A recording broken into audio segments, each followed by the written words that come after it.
Since I was visiting my parents and talking to him about the visit and other small talk, I looked up and a jumbo jet crashed not far away.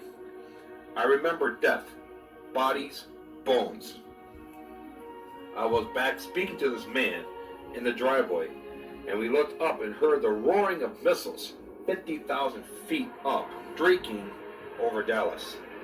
They seemed to be heading from west to east, submarine launch from the Pacific. Me and the man knew immediately they were nukes. I was somehow not afraid, just urgent. I yelled at the man that he had to get home, and I knew that I meant home was heaven, the Shamayim, in a witnessing type way. At that point, I woke up fairly freaked out. And here's a second dream he had that kind of coincides with the first one. The sky was beautiful with puffy white clouds everywhere. I was immediately in ecstasy. I knew I was being raptured. What a feeling. So between the dream of the nukes and a few weeks later, where I told the man to go home and the dream of the clouds, it feels to me it could be during the day, right before or during a nuclear attack or asteroids, stars falling, or some type. But believing the rapture may come coinciding with a nuclear attack, as your station notes many times. So that's what I saw here. And I walked outside and I saw a big red planet coming into our atmosphere. And then right after I saw this big red planet come into our atmosphere, I mean, it was huge. Right? It wasn't like covered the entire atmosphere, but it's like a super blood moon thing coming in. I knew it wasn't a moon though. I knew it was a planet. And then when it was coming in, I began to see many explosions happening in the distance all around me. At this point, I called out to my children to come out to me, and I ran to the house, and we kind of met in the driveway. Excuse my notes, they're all over the place because I was half asleep when I typed this.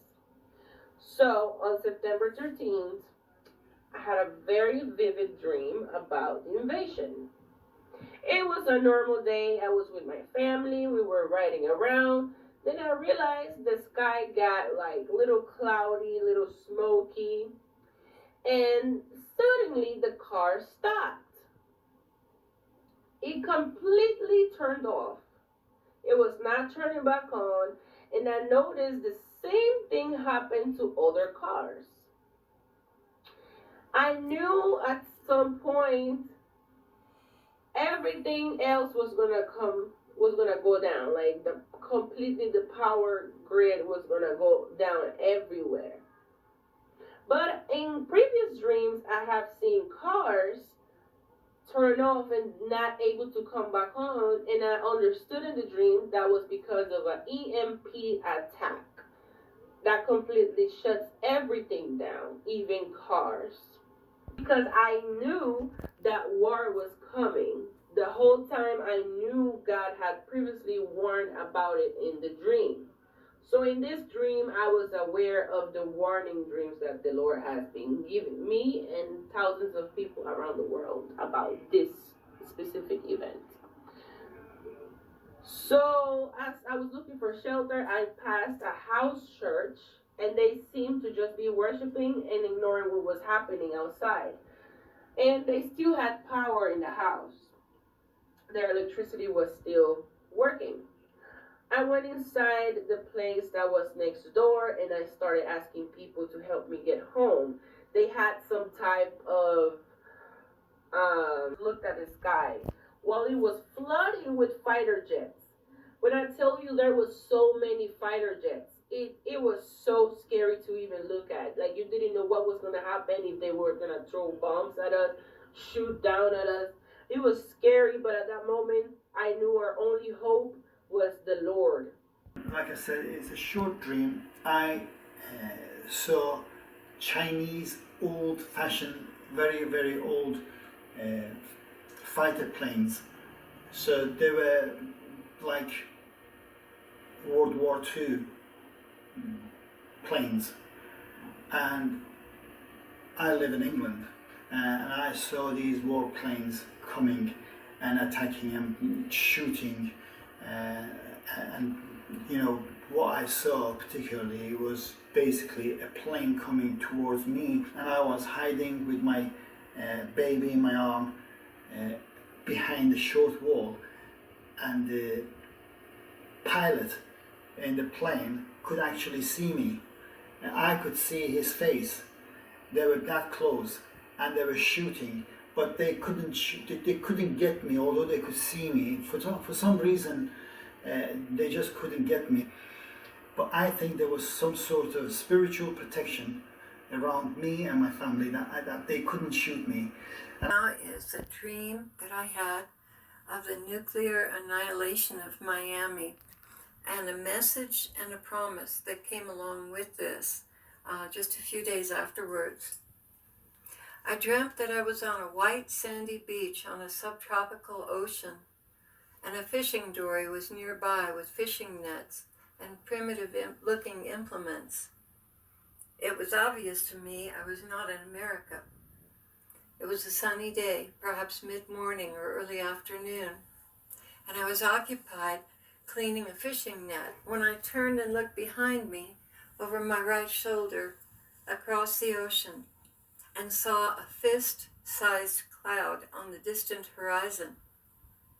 It quickly began to swell, getting bigger and bigger, and I realized that a city in the distance, though I could not see it, had just been struck with an atomic bomb.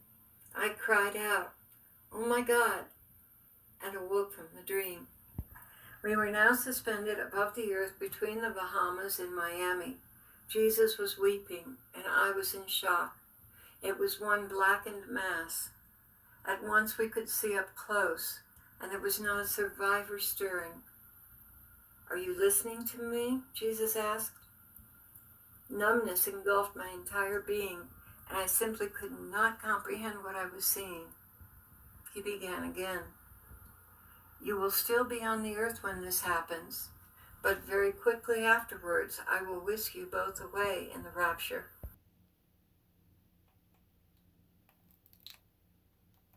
U.S. defense officials say this is the real deal.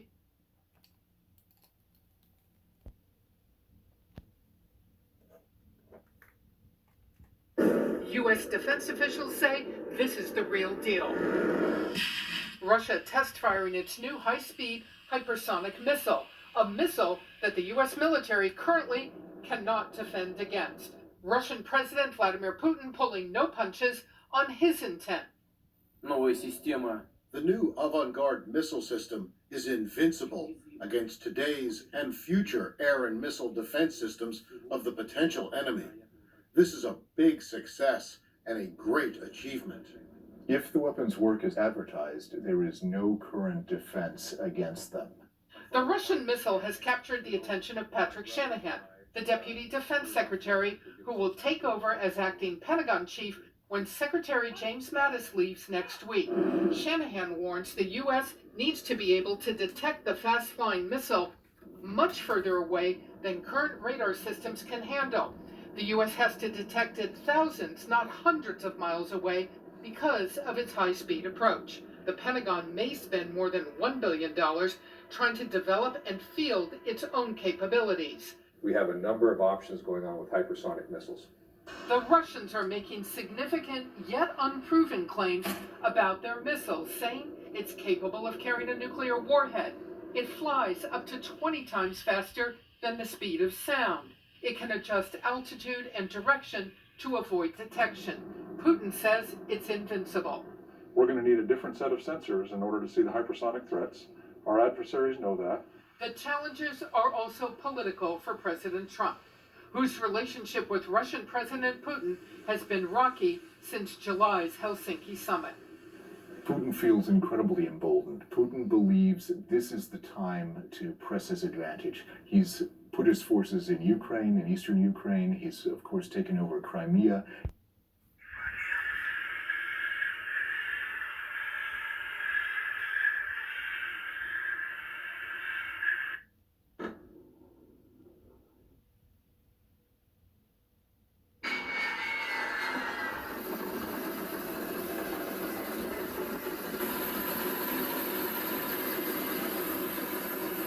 Боевая тревога, ракетная атака.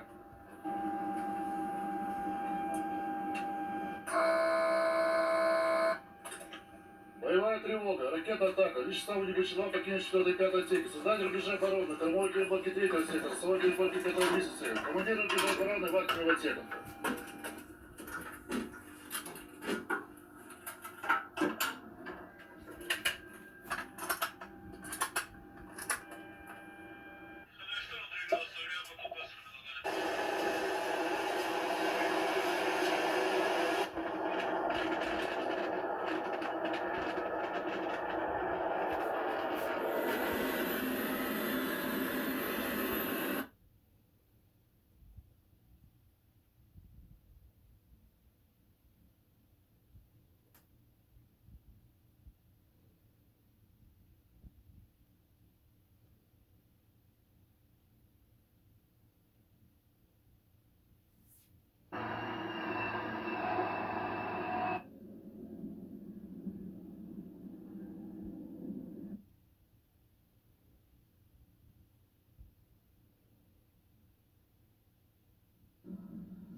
Три, два, один, пуск!